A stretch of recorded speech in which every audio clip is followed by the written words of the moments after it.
Imagina por un segundo la cabeza de un culé hoy. Miras la clasificación y ves al Barça arriba, por encima del Real Madrid. Recuerdas el 3-1 contra el Alavés. Ves el tropiezo blanco contra el Girona. Y aún así, no sientes paz. No hay sensación de dominio. No hay calma. Lo que hay es una mezcla rara de ilusión, rabia acumulada y una pregunta que nadie en la directiva se atreve a responder en público. ¿De verdad basta con fichar 3 o 4 nombres bonitos mientras los árbitros, el VAR y las decisiones de los despachos te empujan siempre contra la pared? Porque hoy vamos a hablar de fichajes, sí, de Ederson, de la operación con Araujo, de la obsesión por una joya de la Bundesliga, de Anthony Nusa, de cómo el Barça intenta reconstruir su columna vertebral. Pero si nos quedamos solo en eso, te estaría mintiendo. Este video es, sobre todo, una pregunta directa al sistema. ¿Qué sentido tiene gastar millones en talento si cada vez que el Barça pisa el área rival, parece que las reglas del juego cambian? Vamos a empezar por el centro del campo, por ese territorio sagrado donde el Barça se hizo grande, donde el club construyó una identidad que asustaba a Europa. Hoy, esa zona que antes era un templo, parece un laboratorio improvisado. Parches, cambios constantes, jugadores que no terminan de encajar, partidos grandes en los que el equipo se rompe por dentro. En medio de ese caos aparece un nombre, Ederson, el brasileño del Atalanta, 26 años, contrato hasta 2027, y un perfil que muchos dentro del club consideran exactamente lo que falta. No estamos hablando de humo vacío. Ederson viene firmando una temporada muy seria en Italia. 12 partidos, un gol, una asistencia, 15 entradas exitosas, 6 bloqueos, 4 intercepciones, 6 despejes y una precisión de pase alrededor del 90%. Números fríos, sí, pero si los miras con ojos de culé, entiendes el subtexto. Es un centrocampista que no se esconde, que muerde, que corrige, que no regala balones. Justo lo que este Barça echa de menos cada vez que el rival acelera y el equipo se parte en dos. Imagina ese perfil al lado de los talentos que ya tienes. Un jugador capaz de ganar duelos, de leer la jugada antes que el rival, de apagar incendios antes de que el fuego llegue al área. Un box-to-box de verdad, que puede actuar como medio defensivo, como interior llegador, e incluso aparecer en zonas de media punta. Alguien que no solo destruye, sino que también sabe cuándo y cómo soltar la pelota, que mantiene la sangre fría para acertar en el pase simple cuando todo alrededor parece un huracán. No es casualidad que el Barça esté tan atento a su situación contractual. Ese vínculo hasta 2027 con el Atalanta significa 2 cosas. 1. No va a salir barato. 2. Si te mueves con inteligencia, puedes adelantar a media Europa antes de que su precio se dispare. El club lo sabe, la Secretaría Técnica lo sabe, Deco lo sabe. Por eso el nombre de Ederson no es un rumor cualquiera, sino una decisión de identidad. ¿Quieres volver a tener un centro del campo que imponga respeto? ¿O quieres seguir apostando por promesas que se apagan en cuanto llega un cuarto de final de Champions? Pero mientras miras al centro del campo, te estalla otra granada en la cara: la defensa. El Barça viene de una temporada en la que ha encajado goles y, sobre todo, sensaciones que hacen daño. La derrota por 3-0 contra el Chelsea en Champions no fue solo un resultado. Fue una radiografía brutal de lo que le pasa al equipo cuando se enfrenta a un rival grande y agresivo. Fallos en la salida, nervios, desconexiones, un central expulsado, la sensación de estar siempre al borde del colapso. En medio de ese escenario, uno de los pocos perfiles que siempre había simbolizado carácter y orgullo, Ronald Araujo, se ha convertido de repente en moneda de cambio. El club está valorando seriamente la posibilidad de incluirlo en una operación con otro gigante europeo, con un objetivo claro: traer a un central joven, de proyección, que pueda ser el nuevo gran muro de la defensa. Sobre el papel, suena moderno, ambicioso, plan de futuro. Pero si rascas un poco, la pregunta duele. ¿De verdad la solución es sacrificar al único que se ha partido la cara por el escudo en las noches más oscuras? Porque sí, Araujo ha cometido errores. La roja contra el Chelsea pesa, su nivel ha bajado, su contrato es alto, pero el mensaje que mandas al vestuario y a la afición cuando decides ponerlo en el mercado es peligroso. Si hoy es Araujo, mañana,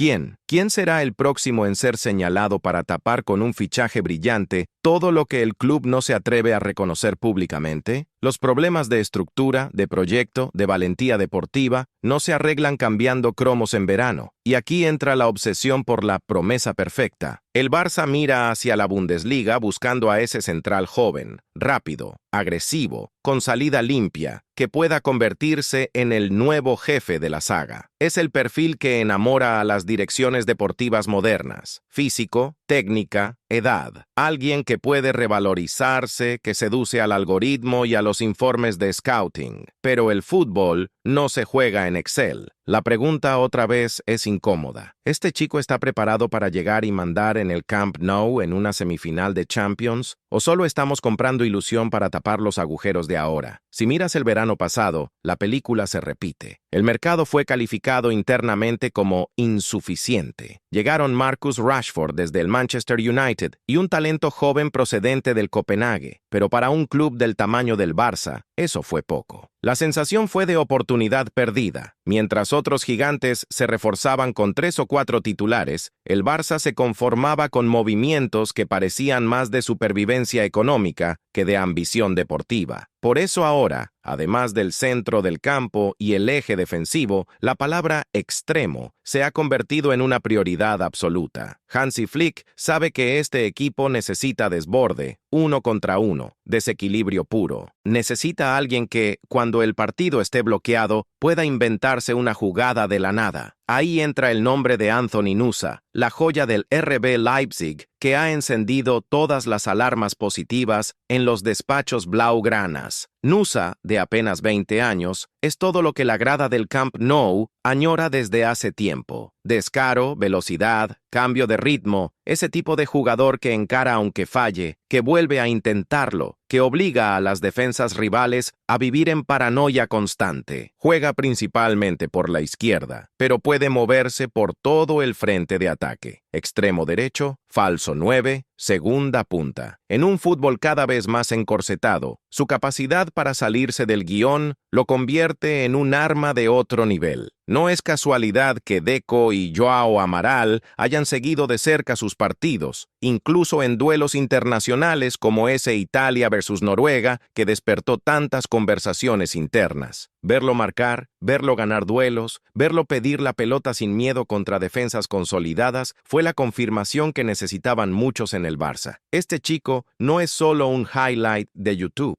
es un jugador competitivo que no se arruga cuando el foco lo apunta. Ahora bien, pongamos todo sobre la mesa. Ederson para el centro del campo, un central joven de élite para reconstruir la defensa quizá a costa de Araujo, Nusa para devolverte el vértigo por banda. Sobre el papel, un plan de mercado casi perfecto, un Barça más físico, más intenso, más rápido, con más piernas y más colmillo. Pero llega la parte incómoda. De nada sirve construir un equipo temible si cada jornada te enfrentas a un reglamento invisible que cambia de color según el escudo. Porque aquí entra en escena el otro gran protagonista de esta historia, el arbitraje. El penalti a Vinicius contra el Girona, pitado con una rapidez casi automática, después de un contacto discutible, y la jugada de Lamine Yamal contra el Alavés, ignorada sin siquiera invitar al colegiado a revisarla en el monitor. Dos acciones similares, dos varas de medir completamente distintas. Y no lo digo yo, lo ha tenido que reconocer, aunque sea entre líneas, el propio presidente del Comité de Árbitros de la FIFA. Sus palabras fueron diplomáticas, pulidas, muy de despacho. Habló de transparencia, de coherencia, de la importancia de revisar las jugadas clave con calma, de la necesidad de que el VAR intervenga cuando hay dudas razonables. Reconoció que en la acción de Vinicius tal vez se podría haber esperado un poco más, que no era una jugada de influencia total, que había margen para una revisión más pausada. Y sobre el penalti de Lamine, fue todavía más claro. Había elementos suficientes para justificar, como mínimo, que el árbitro acudiera a la pantalla. Traducción simultánea para cualquier culé que esté escuchando. No te están llamando loco. Lo que viste tú, lo que vio el estadio, lo que vieron millones por televisión, también lo ve la FIFA cuando revisa las imágenes. El problema es que ese lo hemos visto llega después. en un comunicado, en una rueda de prensa fría, cuando el partido ya está perdido, cuando los puntos no vuelven a la clasificación, cuando el daño emocional y deportivo ya es irreversible. Y ahí está la raíz de la indignación barcelonista. No se trata solo de una jugada aislada. El presidente del comité reconoce que el Barça ha presentado varias quejas formales esta temporada, que hay un patrón de acciones que generan dudas, de decisiones que no se revisan con el mismo celo que en otros partidos. Habla de estudiar mejor estos casos, de reforzar la comunicación entre árbitro principal y sala VAR, de unificar criterios. Todo suena correcto, razonable, bien redactado. Pero mientras tanto, ¿qué? Mientras tanto, el Real Madrid suma puntos decisivos con decisiones grises que caen siempre del mismo lado, y el Barça se acostumbra a ver cómo jugadas que podrían cambiar partidos ni siquiera se revisan en la pantalla. Mientras tanto, la narrativa mediática se encarga de venderte la idea de que quejarse es llorar, que señalar estas diferencias es victimismo, que lo serio es aceptar todo en silencio y seguir adelante. Y así, poco a poco, se normaliza lo inaceptable. Imagina ser jugador del Barça y entrar al campo sabiendo que, para ganar un partido grande, no basta con ser mejor que el rival. Sabes que tienes que ser mucho mejor, que cualquier duda en el área propia puede penalizarte, mientras que en el área rival necesitas prácticamente una agresión para que el VAR se digne a revisar. Eso mina, eso desgasta, eso te obliga a jugar con una tensión extra que no aparece en ninguna estadística avanzada. Y ahora vuelve el foco a la directiva, porque es muy fácil salir en rueda de prensa a hablar de fichajes, de operaciones creativas, de jóvenes talentos, pero mucho más complicado es plantarse delante de las cámaras y decir lo que el socio siente, que hay una desigualdad sistemática en el trato arbitral, que la Liga Española no puede permitirse tener dos reglamentos, uno para el Madrid y otro para el resto, y que el Barça no está dispuesto a seguir tragando en silencio.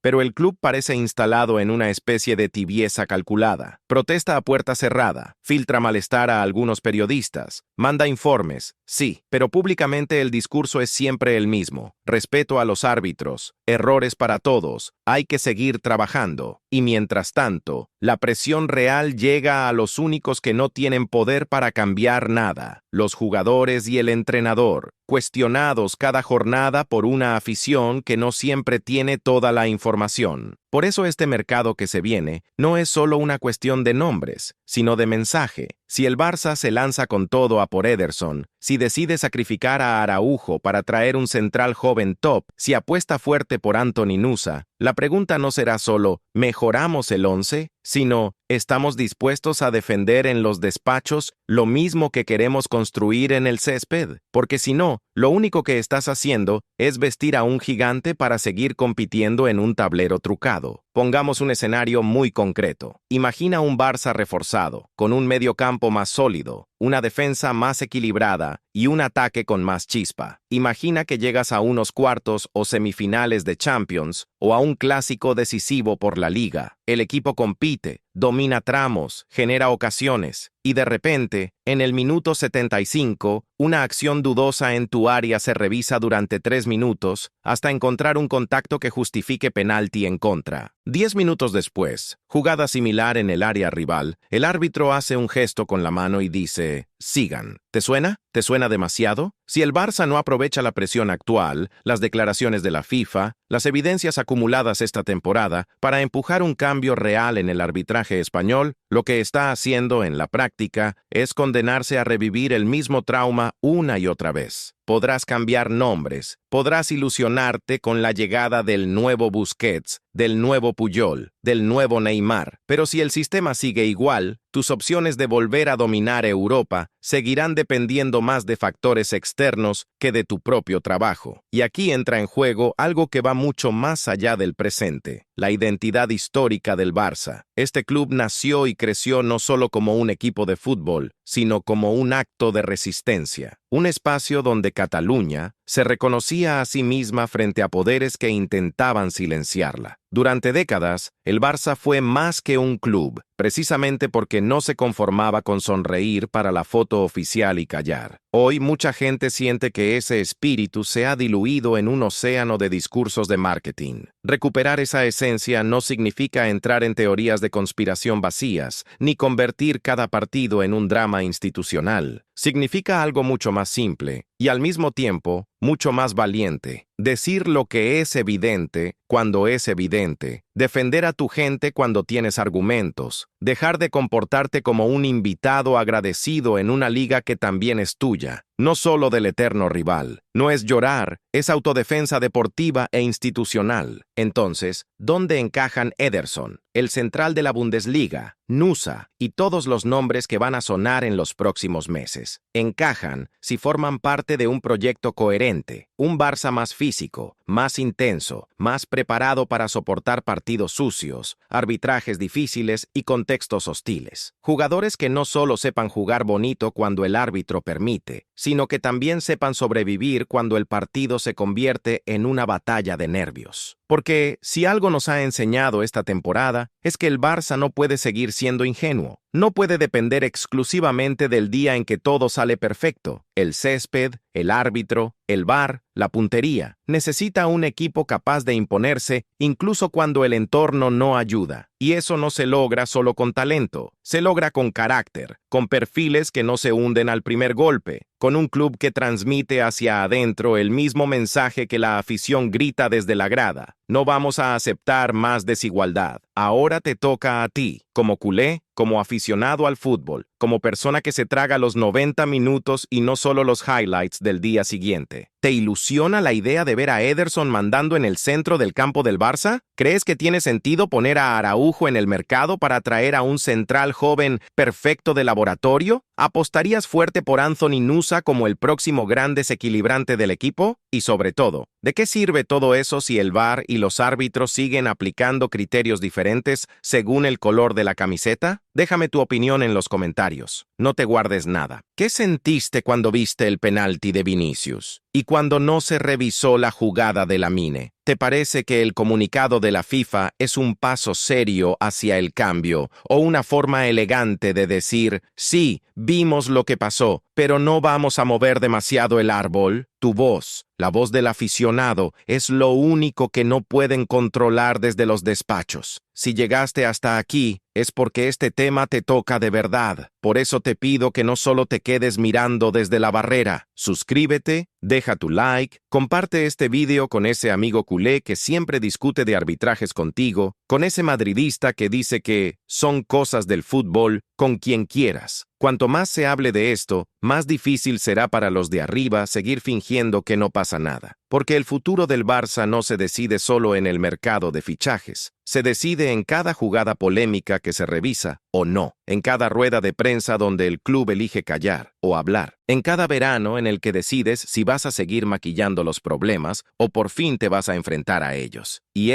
te guste o no, es uno de esos momentos en los que la historia te mira directo a los ojos.